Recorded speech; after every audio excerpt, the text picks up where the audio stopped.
Tap tap tap tap tap tap tap tap tap tap tap tap tap tap tap tap tap tap. Listen, devil come to me with a deal. Him say sign and say if you're not bust next week. Hear me and say the man you don't know and next better I represent, you know. Big Stone television, you know. So just keep it locked. Cause Big Stone is the real big man. You see me I say? A very pleasant good morning, ladies and gentlemen. Welcome once again to Big Stone Television. Mayhem in Norwood, St. James. 4 people killed, 5 injured after a shooting spree. Ladies and gentlemen, it is very sad to report that 9 people was actually shot in Norwood. One of the 3 men that was shot dead in Norwood was reported a gunman, killed by his own cronies in a crossfire. Let's go to the Jamaica Gleaner for this one. One of the 3 men shot dead in Norwood, St. James yesterday morning is believed to have been among the gunmen who carried out a deadly attack in the Warrica Drive section of the community on Friday night, killing another man.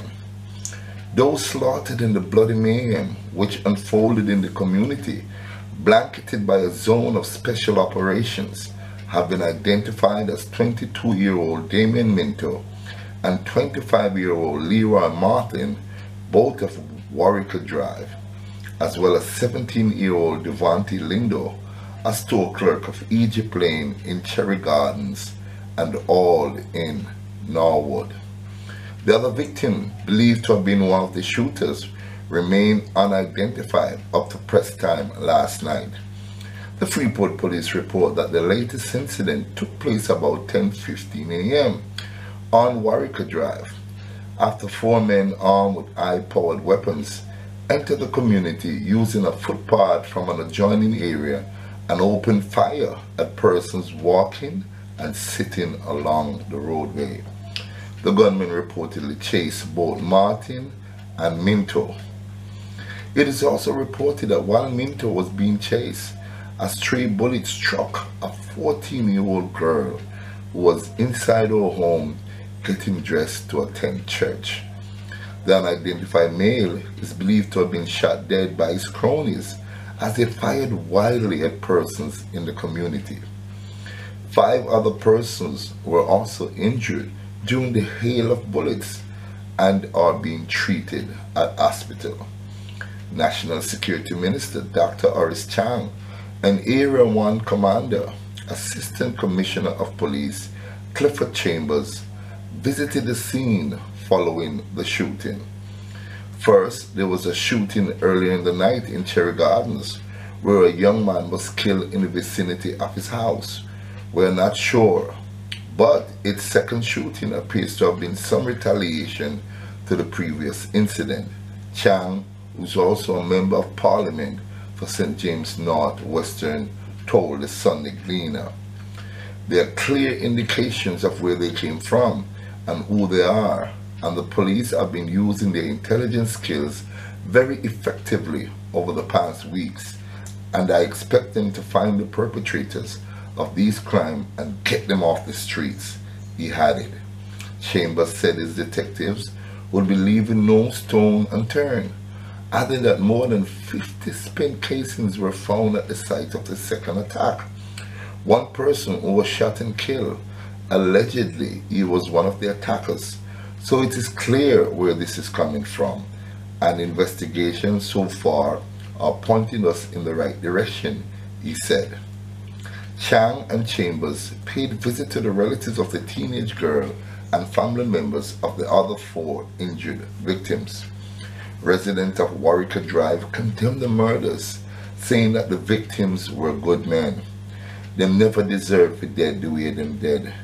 Them kill them like dog, and me shocked to see how them just come kill after you them in a broad daylight, one resident said.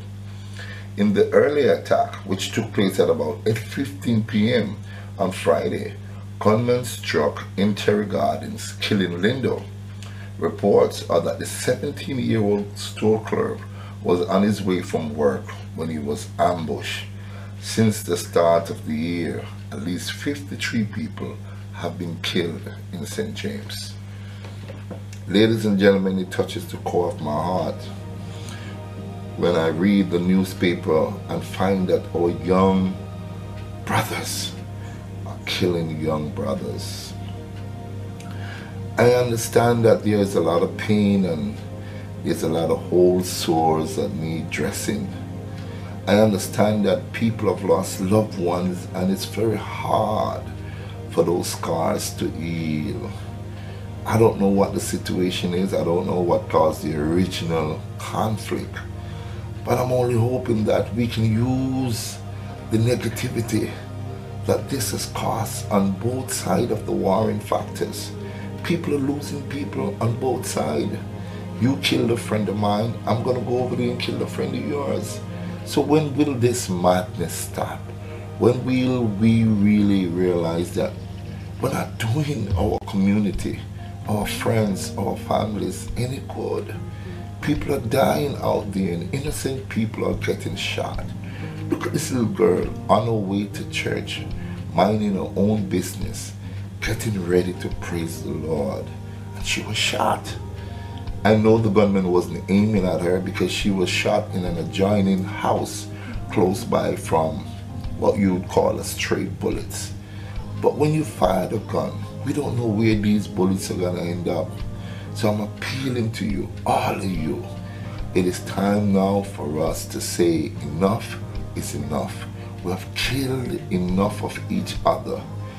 We need to stop. We need to save our generation of youth. And as one blogger say, it appears as if young men of Jamaica are fastly becoming extinct group. They're classified as endangered species. Thank you all for watching. Please like and share this video. If you have not yet subscribed to my channel, now is the time for you to do so. My condolences goes out to the families who have lost loved ones on both sides. We feel and understand their pain.